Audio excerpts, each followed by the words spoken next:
In our Parsha, there's the famous story of Yaakov giving the blessings to his sons, the bracha to his sons, but that story begins in a very fascinating way. Yaakov tells his children that he's going to tell them what's going to be ba'achris yomim. He's going to tell them what's going to be in the days of Mashiach. Then when we read the actual brachas that Yaakov gives, so he doesn't tell them that. Rashi quotes Chazal that Bikesh Yaakov legalus lebanav esakates. Yaakov wanted to reveal to his children when Mashiach is coming, and was not allowed to. There's actually two interesting, different understandings as to what happened to Yaakov. Rashi says that the Shechina left him. Nistalka mimena Shechina. There's another medrash that says that the actual Kates left him. In other words, did Yaakov himself know the information that he didn't tell his children? Or did Yaakov not know? Meaning, HaKadosh Baruch Hu not only did not allow Yaakov to tell his children, but actually took that information away from Yaakov. And the Rabbi discusses this in a fascinating way in the Sicha, in the 20th Chelek of Likutei Sichos. In the context of this amazing discussion of the Rebbe, he describes the difficulty in understanding exactly what the Havamina was. What was Yaakov's a priori assumption to, yes, reveal when Mashiach is coming? And why is it that Kadosh Baruch Hu told him not to? Now, the fact that Yaakov wanted to do that obviously shows that there's some element of the will of Kadosh Baruch Hu involved in that, because Yaakov is one of the Avis who are understood as a Merkava, a chariot of God's will. So if Yaakov himself wanted to do this, there must be some element of godliness in that. And it must be in line with the will of Hashem. And yet, HaKadosh Baruch Hu told him, no, ultimately you're not going to be able to do that. Whether or not he himself lost that information or not, so that's a point that we mentioned earlier, but certainly he was unable to reveal the Kates, the end of days, to his children. So what was Yaakov's a priori assumption? And why was there a problem? The Rebbe explains this in a number of different ways, but ultimately comes to the conclusion that Yaakov basically said, I want the Geula to come even if it won't be complete, because I want to take my children out of Golus. And HaKadosh Baruch Hu's response was, no, the Geula, ultimately, the Geula of Mashiach has to be a Geula mitis v'shlema. It has to be complete, and that demands work from below, not only an imposition of Geula from above. And then the Rebbe says something fascinating, explaining why it is that the Geula mitis v'shlema, the Geula of Mashiach, the redemption of Mashiach, has to come as a result of the Aveda from below, the service from below. Just as the Geula, mitis v'shlema, is Geula she'ein acharei Golus, it's a redemption that is not followed by Golus, as all other redemptions were. Our redemption from Mitzrayim ultimately was followed by Golus, after the destruction of the first temple. Our redemption at that point, building the second temple, also resulted in another Golus, which we're in now. The coming of Mashiach will be the Golus she'ein acharei Gula, the Geula she'ein acharei Golus. There will not be a Golus afterwards. Why not? Because the Geula will be unchanging. Therefore, the Rabbi says an absolutely amazing thing.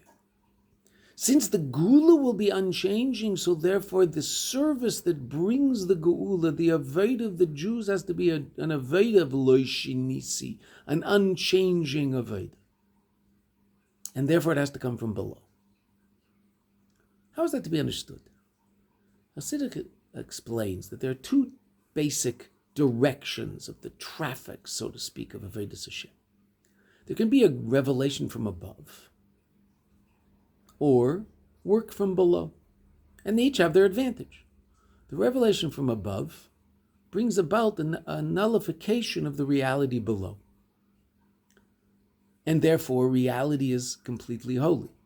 But it doesn't change the below. The state below stays in its state as physical reality. It's just temporarily in a state of nullification in the face of the tremendous revelation of God. To put it in slightly different terms, when infinite reality is revealed, so then finite reality ceases to exist, but only temporarily as long as there's a revelation of the infinite reality. And once that revelation ceases, so then finite reality comes back into being.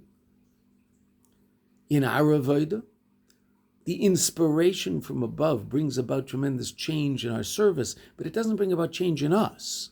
We'll act differently based on the inspiration from above, but it won't necessarily bring about a long-lasting change, such that when the inspiration disappears, so the behavior returns back to its previous state, and we've all experienced that in life. Whereas, when the avodah is milamata lamaila, from below, that's called the avodah of hislavshus in Chassidus.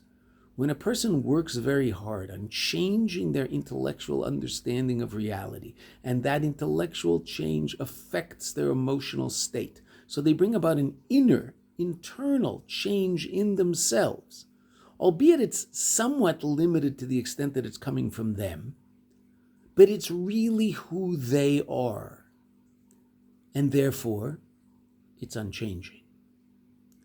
It's that avodah that HaKadosh Baruch Hu wants, ultimately, in order to bring Mashiach.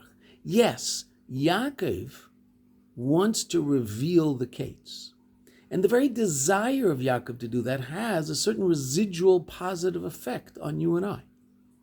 Just like, the Rabbi points out, Moshe Rabbeinu wanted to bring the Jewish people to a higher state of understanding of godliness, that our state was the level of shmiya, hearing, intellectual appreciation, Shema Yisrael, Hashem Elokeinu. And Moshe Rabbeinu wanted to bring us to the state of re'iyah, sight, that we see Elokus. As seeing is obviously a much more powerful connection to something than simply hearing about it. He was told no, but the Rabbi explains that did have a residual effect on the Jews, such that there were some Jews who actually could reach that state, and all Jews had some connection to that state, albeit only residual. What's called in Chassidus makif.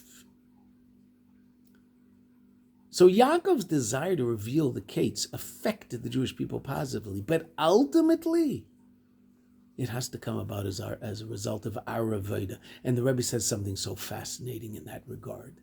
In order for the Geula to be unchanging, then the change in us has to be something that will last. And that can only happen if I bring about that change myself.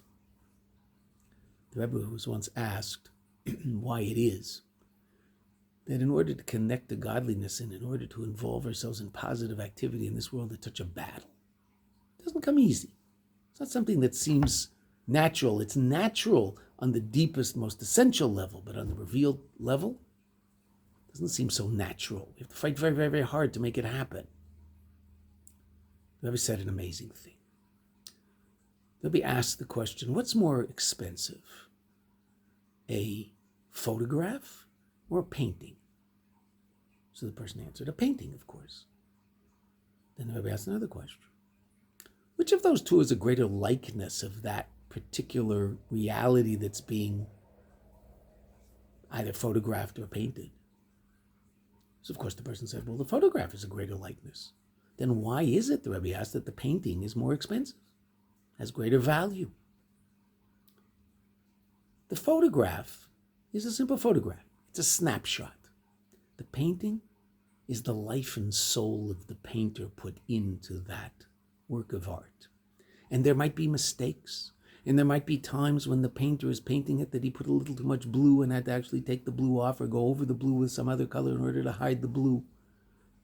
The painting is a work that is an expression of the very life of the painter. The photograph isn't necessarily that in any way, shape, or form. The Rebbe said a malach, an angel, it's like a photograph. It's a tremendous likeness of holiness.